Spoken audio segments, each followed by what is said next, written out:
Betrayal. It whispers to us through a sideways glance, screams at us through a contradicted story. Yet somehow we find ourselves humming along to its melody, as if it were a lullaby. Why do we keep ignoring red flags even when they scream at us? This question haunts the corridors of every failed relationship, every shattered trust, every moment when we look back and think, the signs were all there. How could I have been so blind? You see, my dear friends, we are not blind at all. We are brilliantly, magnificently human. And being human means we possess one of nature's most peculiar gifts, the ability to convince ourselves that reality is negotiable. We are walking contradictions, blessed with the intelligence to spot danger from miles away, yet cursed with the optimism that whispers, perhaps this time will be different. This phenomenon, which psychologists have dubbed optimism bias, is both our greatest strength and our most treacherous weakness. Picture, if you will, a moth drawn to flame. The moth doesn't lack the sensory equipment to detect heat. It simply cannot override its programming. We humans, however, have something far more sophisticated than programming. We have imagination. And imagination, that glorious faculty that allows us to dream of better tomorrows, also allows us to rewrite today's harsh realities into something more palatable. But why do we do this? Why do we transform scarlet banners of warning into mere pink suggestions? The answer lies not in our weakness, but in our extraordinary capacity for hope. We are meaning-making creatures, constantly authoring stories about ourselves and others. When someone shows us who they are through their actions, we often respond by editing their character arc, believing we hold the pen to their story's ending. This tendency becomes particularly pronounced in matters of the heart. When we're emotionally invested, our brains become master architects of elaborate justifications. That partner who consistently shows up late, they're just spontaneous and free-spirited. The friend who breaks promises, they're overwhelmed and need our understanding. The colleague who takes credit for our work, they're insecure and require gentle guidance to become better. We become editors of reality, skilled at airbrushing the flaws until they disappear entirely. What makes this even more fascinating is that we often recognize red flags perfectly well when they wave in other people's relationships. We can spot a toxic dynamic from across a crowded room when it doesn't involve us. But when we're the ones standing in the hurricane, we mistake the chaos for passionate weather.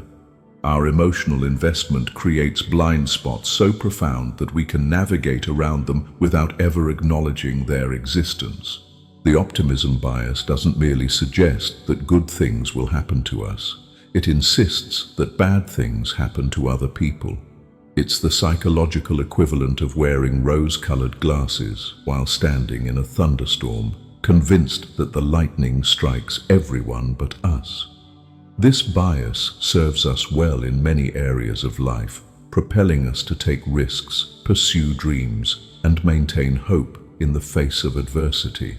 But in relationships, it can transform us into willing participants in our own deception. Today, I want to take you on a journey through the labyrinth of human psychology, exploring not just why we ignore these crimson warnings, but how we can develop the wisdom to see them clearly without losing our essential capacity for hope. We'll examine the stories we tell ourselves, the emotional investments that cloud our judgment, and most importantly, the practical strategies that can help us honor both our intuition and our optimism. Because learning to see red flags doesn't mean becoming cynical, it means becoming discerning. And discernment, my friends, is the difference between wisdom and mere intelligence. Let me tell you about Marcus, a brilliant architect who could design buildings that would stand for centuries, yet couldn't see the structural flaws in his own relationships. Marcus met Catherine at a conference, and from their first conversation, he was enchanted. She was intelligent, charming, and shared his passion for sustainable design. The red flags began waving almost immediately, but Marcus had already begun constructing an elaborate narrative about their future together. Catherine would cancel their dates at the last minute, always with compelling reasons. A family emergency here, a work crisis there. When she did show up, she was often hours late, breezing in with apologies so sincere and stories so dramatic that Marcus found himself consoling her instead of addressing his own frustration. "He's just got a lot going on," he would tell his friends, who were beginning to exchange knowing glances. The pattern escalated over months. Catherine would disappear for days without explanation, then return with tales of personal crises that tugged at Marcus's heartstrings. She borrowed money for various emergencies, always promising to repay him quickly. She had strong opinions about his friends, gradually isolating him from his social circle with subtle criticisms and dramatic reactions whenever he spent time with others. Marcus's friends staged what could generously be called an intervention. They sat him down and carefully, lovingly, pointed out the pattern they could see so clearly. But Marcus had become a master storyteller, weaving each incident into a larger narrative of Catherine as a wounded soul who just needed the love of a good man to heal. "You don't understand her like I do," he would say, and he genuinely believed this was true. The optimism bias had transformed Marcus into Catherine's biographer, writing her story with the ending he desperately wanted to see. Every red flag became evidence of her complexity, her depth, her need for his patient understanding. When she finally disappeared entirely, taking with her not just the money she'd borrowed, but also his sense of trust in his own judgment, Marcus was devastated not just by the loss, but by the recognition of his own willful blindness. But here's what's truly remarkable about Marcus's story. His capacity for hope, even misdirected, came from a place of genuine goodness. His optimism bias, while ultimately costly, reflected his deep belief in human potential for growth and change. The tragedy wasn't that he possessed this bias, but that he hadn't learned to balance it with healthy boundaries and clear-eyed assessment. Consider Sarah, a teacher who prided herself on seeing the best in everyone. She had a gift for connecting with difficult students, believing that beneath every challenging behavior was a child simply asking to be understood. This beautiful quality served her magnificently in her professional life, but it became her Achilles heel in personal relationships. Sarah met David through a mutual friend, and their early dates were magical. David was charming, attentive, and seemed genuinely interested in her work with children. But gradually, Sarah noticed inconsistencies in his stories. He claimed to be a successful consultant, yet always seemed short of money. He spoke lovingly of his family, but Sarah never met any of them. He had opinions about everything and everyone, and these opinions were rarely kind. The red flags weren't subtle. David would explode in anger at waitstaff, then laugh it off as just being particular about service. He would make cutting remarks about Sarah's appearance, then claim he was just trying to help her look her best. He had a pattern of starting arguments late at night, keeping Sarah awake with circular conversations that left her exhausted and confused. Sarah's friends watched in horror as this vibrant, confident woman began to dim. But Sarah had activated her teaching mindset in the relationship. Just as she could see potential in the most challenging student, she was convinced she could see David's hidden goodness. She began to view his cruel comments as misguided attempts at intimacy, his anger as a sign of passion, his inconsistencies as evidence of a complex inner life. The optimism bias had convinced Sarah that love could transform anyone, that her patience and understanding would eventually unlock David's better nature. She was authoring a redemption story with herself as the healing protagonist. When David's behavior escalated to emotional abuse, Sarah's friends finally convinced her to seek counseling. It was only then, with professional guidance, that she began to see how her beautiful gift for seeing potential had been weaponized against her own well-being. Both Marcus and Sarah shared a common thread. They were exceptional people whose greatest strengths had become their greatest vulnerabilities. Their stories illustrate how the optimism bias doesn't just make us hope for the best, it can make us actively work against our own interests while believing we're being loving and wise. The cruel irony is that both Marcus and Sarah were actually quite perceptive. They noticed the red flags immediately, but their emotional investment triggered a complex psychological process where they began generating alternative explanations faster than they could process the evidence. They became defense attorneys for people who were prosecuting them, building cases that no jury of strangers would ever find convincing. This is the sophisticated cruelty of the optimism bias in relationships. It doesn't make us stupid, it makes us selectively intelligent. We bring all our creativity and analytical power to bear on the task of explaining away what we clearly see. We become scholars of justification, experts in the field of benefit of the doubt studies. Understanding why we ignore red flags is the first step toward developing the ability to see them clearly while maintaining our capacity for hope and love. The goal isn't to become suspicious or cynical, but to become discerning. Let me share with you the practical strategies that can help you achieve this delicate balance.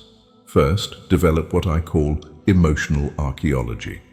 When you notice yourself making excuses for someone's behavior, pause and dig deeper.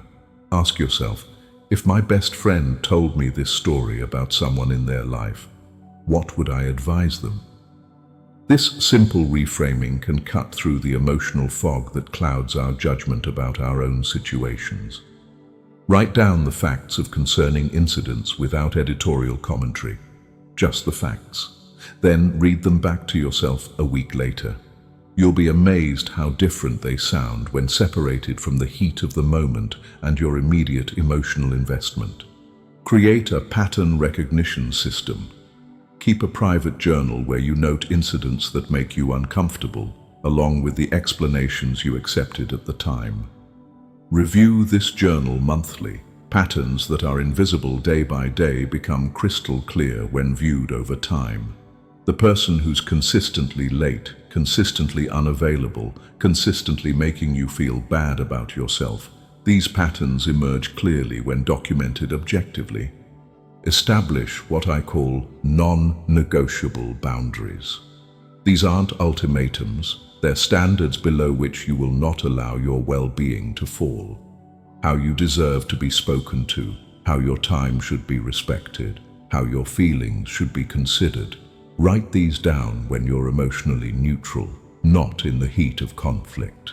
When someone crosses these boundaries, your response should be automatic, not subject to negotiation or creative reinterpretation.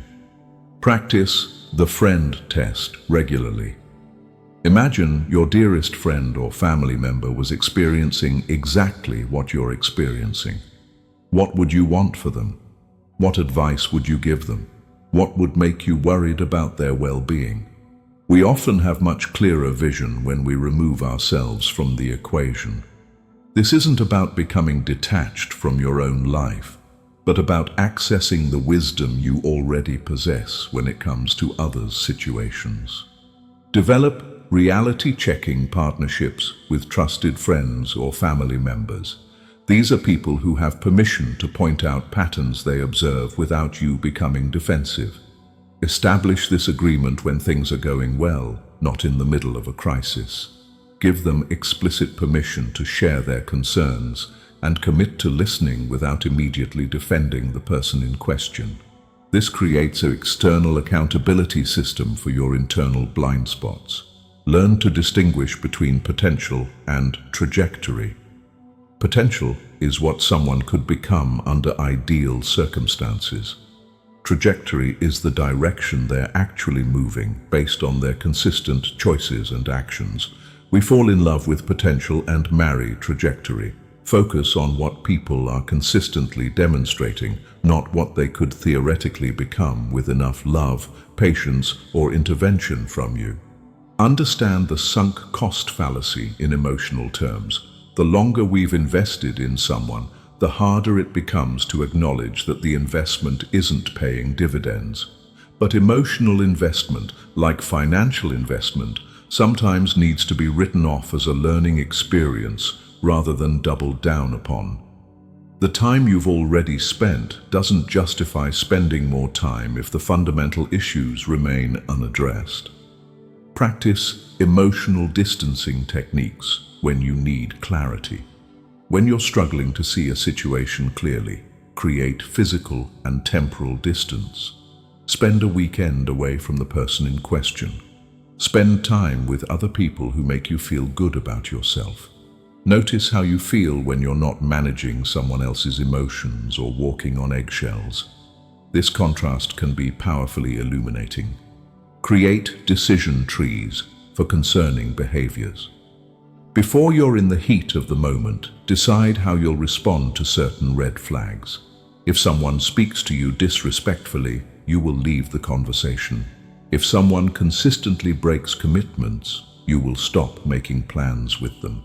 If someone makes you question your own perceptions repeatedly, you will seek outside perspective. Having predetermined responses prevents you from getting caught up in elaborate justifications in the moment. Finally, cultivate compassionate detachment. You can care deeply about someone while refusing to accept unacceptable behavior. You can hope for their growth while protecting your own well-being. You can love someone's potential while making decisions based on their reality. This isn't cynicism, it's wisdom. It's understanding that loving someone sometimes means loving them from a distance, and that hoping for someone's best doesn't require accepting their worst. The red flags that scream at us are not our enemies. They are our early warning system, developed through millions of years of evolution to keep us safe. When we ignore them, we're not being loving or optimistic. We're being dismissive of our own inner wisdom. Learning to honor these signals while maintaining our capacity for hope and connection is perhaps one of the most important skills we can develop as human beings. Remember, the goal is not to become suspicious or closed-hearted.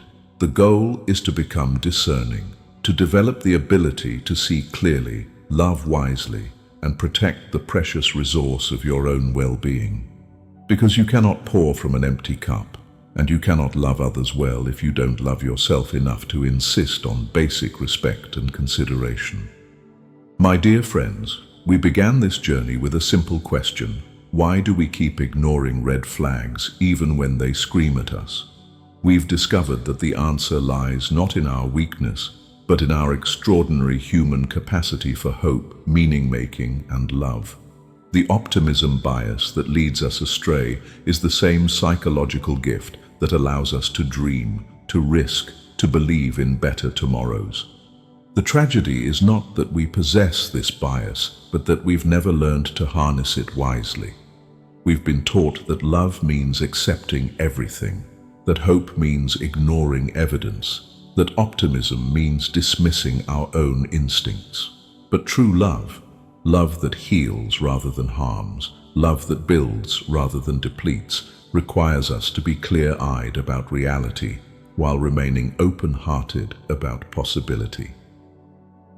The strategies I've shared with you today are not about becoming cynical or closed off. They are about becoming discerning.